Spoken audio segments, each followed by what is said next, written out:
Hey, everybody, I'm Belinda Sandor. Welcome to the Rocket Girl Show.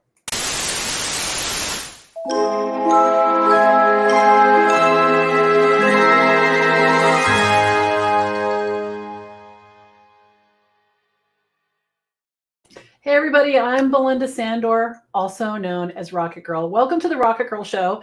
Today, we're going to talk about this concept of not being on call. All right, not being on call, because there's there's a big misunderstanding among virtual assistants about the difference between having a job and being a virtual assistant.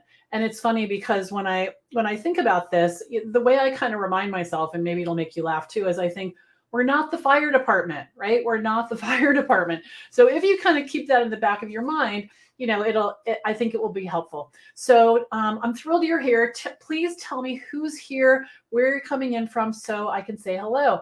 And for those of you who are joining for the first time, I'm the founder of the VA Connection, where I coach and mentor aspiring and established VAs to create, grow, and scale their business, really no matter where you're starting from. And I work with my students in my free online community, my courses, and my coaching programs. And today I'm going to be your host of the Rocket Girl Show, which is my weekly live stream show that airs every Thursday at 11:30 a.m. Eastern. So mark your calendars and join me. Each episode of the Rocket Girl Show is packed with information about what it takes to be a successful virtual assistant. And, if you've been a VA for a while or you're just thinking about it, these tips are absolutely for you. And we are streaming all the places. So we are on all kinds of places on Facebook. We are on Twitter. We are on LinkedIn, and we are on YouTube. So we've been putting a lot of energy into our YouTube channel. So I'd love it for you to check it out.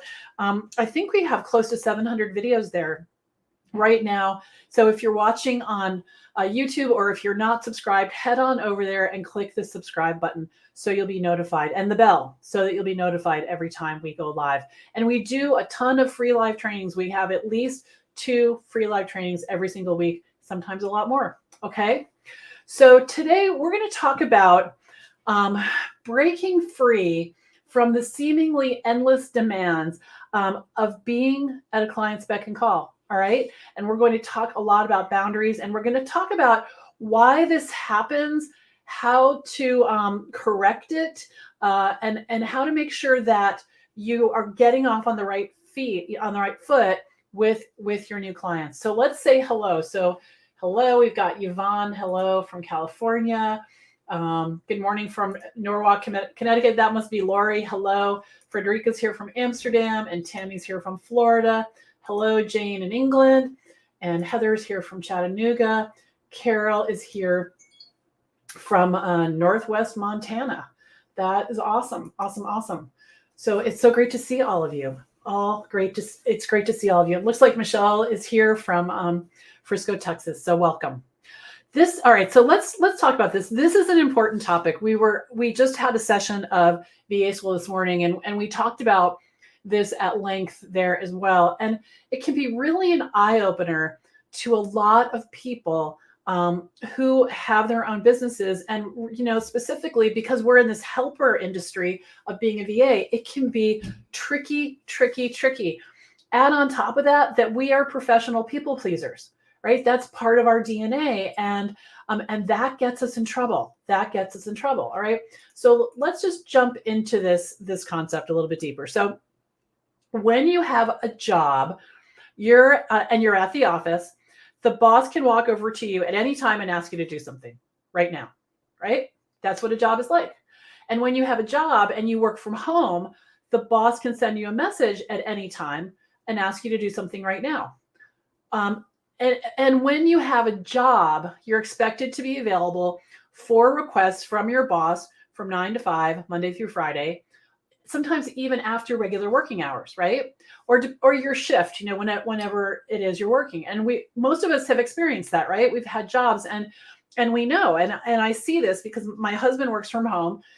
And when his boss, I don't know what they're using actually, messages him and it comes up on his screen, he answers it right away, right? Because that's how a job works. That's the expectation. But when you have your own business, life is very different. And often we don't make that transition. Right now, you're the boss, right? You're not on call. You decide what your schedule is. You decide when you're going to work, who you're going to work with, and you also decide how much money you're going to make. But it's up to you to set the boundary. I have heard virtual assistants, this is not uncommon. They'll come to me and they'll say, can you teach me how to get better clients? Because my clients don't respect my boundaries.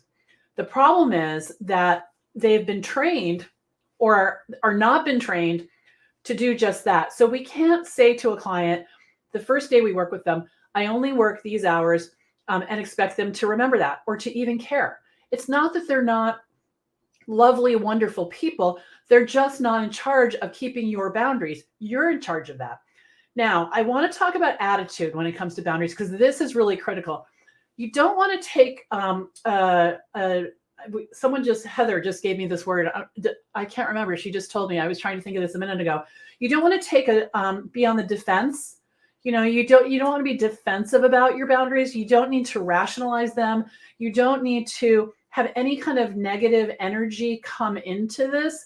It's really just a matter of fact, right? It's just a matter of fact. So what happens is that we get a new client, we want to please them, and they send us an email and we jump on it immediately. And one of the reasons we do this is fear. Fear is it's a normal, natural response when something comes into your email, right? Especially if you've had a job, because you know that the boss is like, didn't you see my email? I sent it 30 seconds ago, right? They don't, that's a different situation, right? That's a completely different situation. So it's really important that you train them. So what that means is the client sends you an email, and if you're in the middle of something, continue what you're doing and then read the email, right? You don't, and then decide when you're going to do their work. So maybe you're going to do it later that day. Maybe you're going to do it the next day. But the whole idea is that if you email them back before it even says 1 minute, in your Google Mail of when this was sent, you're training them that you're available all the time. The other thing I don't want you to do is start text messaging situations with your clients where they're texting you and you're answering them, in your car and on your walk and on the, whatever you're doing. You don't want to do that either. You really want to set boundaries that you are a business owner, you work at your desk and email, and send me an email, right? Because that's so much easier to respond to. You cannot run a successful virtual assistant business on your phone. Like it just doesn't work. Okay. So these are some of the things I want you to think about. Now, fear that your clients are going to go away if you don't jump every time their call, their email or their call is going to have a cost. It's going to have a cost because the result is that I mentioned this, but we train our clients to think that we're available all the time, and we're not, right? We're not.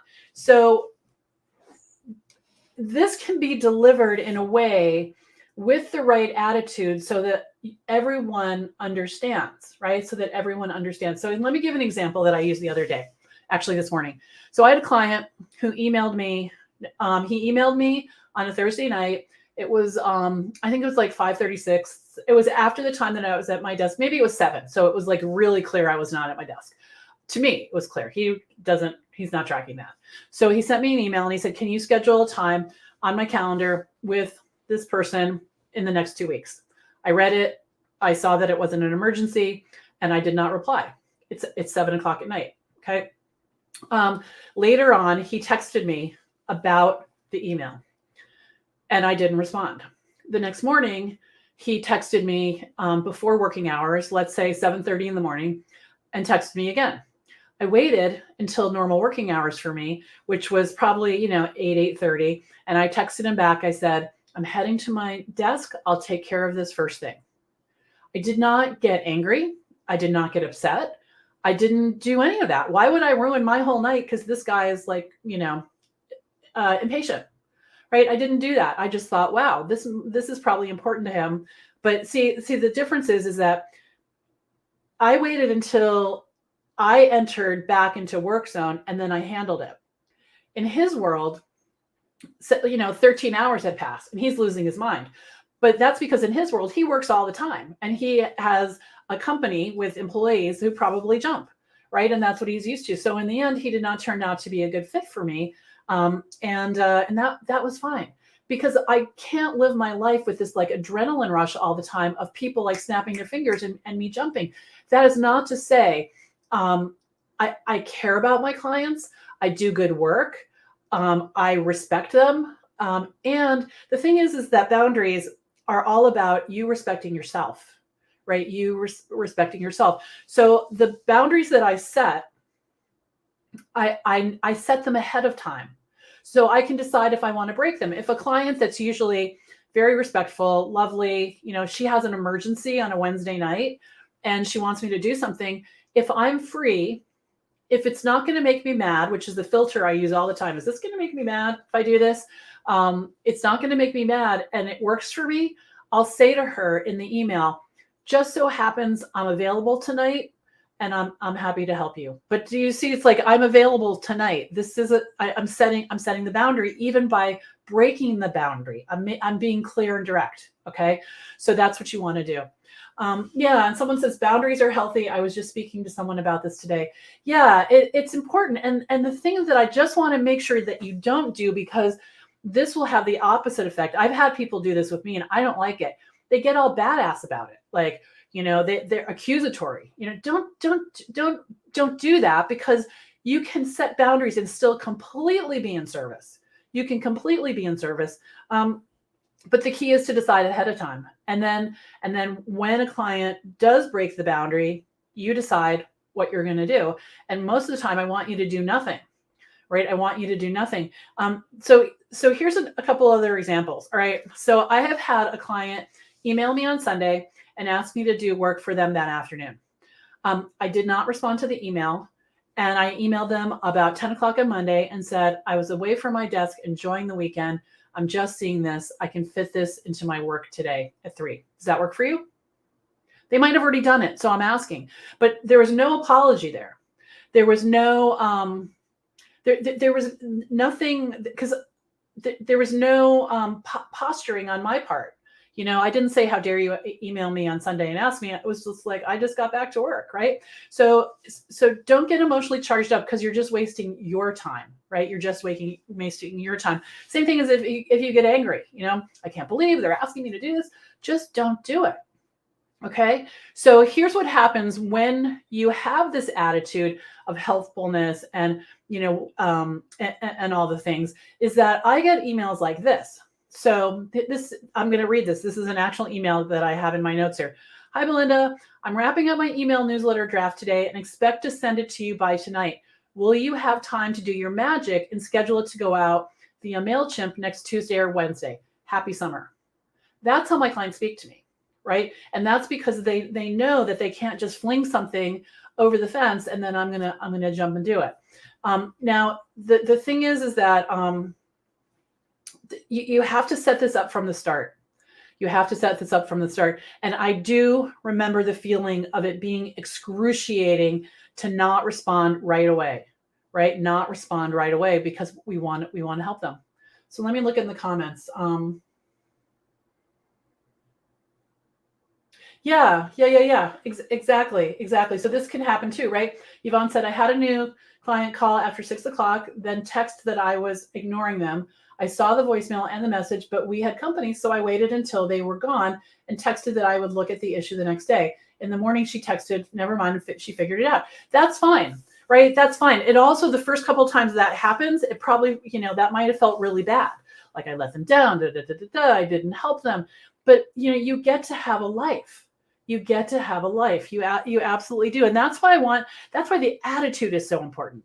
The attitude is important because Yvonne could have easily gotten wrapped around the axle. It's just, it would be normal, right? If you're not taking control. So you could feel bad. Like there's so many different things, but instead it is what it is. You're at your desk until this time and then you're not. And people have to understand that. So this woman will probably not do that again. She'll either figure it out, or she'll wait till the next day, or maybe she'll start planning. Now, here's one more thing I want to tell you. Sometimes people live in the last minute as a lifestyle, right? It's a lifestyle. They choose it. They're not organized. Whatever it is that they have, they're not able to plan ahead. That doesn't mean that doesn't instantly become your problem. I've had clients like that everything is the last minute. And I just, I wait 2 hours before I answer them. And sometimes the work goes away, but that's okay, because I don't want to work with people who have a lifestyle of crazy. It just does not work for me to be, have the adrenaline flowing all day long and be in emergency mode. Don't like that at all. All right. Yeah. Yvonne said it freaked me out a little, but I remembered let's see, it just jumped all your training and that I'm the boss. Yeah. Right. Heather, I love this. This is not my circus. These are not my monkeys. It's funny. It's true. We forget, but it's because we think we have a job, and then we think we're more vulnerable than having a job, because what if we don't have work? And this is something that, it's easy for me to say here 13 years later, but the truth is the reason I'm sitting here 13 years later and I don't have an ulcer is because I didn't do this, and I learned the lesson. And then I realized that I needed to do it in order to sustain my business, So don't plan on your clients keeping your boundaries. They don't even know what they are. It's up to you, and you'll train them. Okay, good. All right, great. I'm glad you guys came. This is awesome. So I want to tell you about something we're going to get started on February 12th.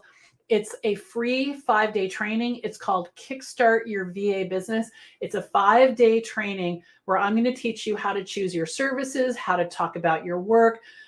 We're going to talk about the tools you need, and we're going to talk about all things getting started as a virtual assistant. Now, if you've been a VA for a while and you're not where you want to be, it's likely you skipped a step, which that happens all the time. So this is for you if you're just starting out, and if you've been a VA for a while and you want to take it next level. Okay, so put that on your calendars. We're starting February 12th. Head on over to this URL, vakickstart.com, and sign up. And you'll get wrapped up in it. There's a Facebook group that's awesome. There's lots of information there. There's resources, and and I'd love to have you. So yeah. That's funny. Lori says, when this happens, you're mad and the client is happy, but you need to consider the effect on you. Yes. That's right. That's exactly right. Poor planning on your part does not necessitate an emergency on mine. Bob Carter. Yeah, that's true. Yeah. And we have someone joining us from Kenya. That's very exciting. Okay, so have a great rest of your day. Head on over, sign up for this free training. I'd love to have you, and join the Facebook group. We have over 500 people in it so far, and there's a lot of good energy over there, and I'd love for you to be a part of it. Okay, have a great rest of your day. I'll see you soon. Bye for now.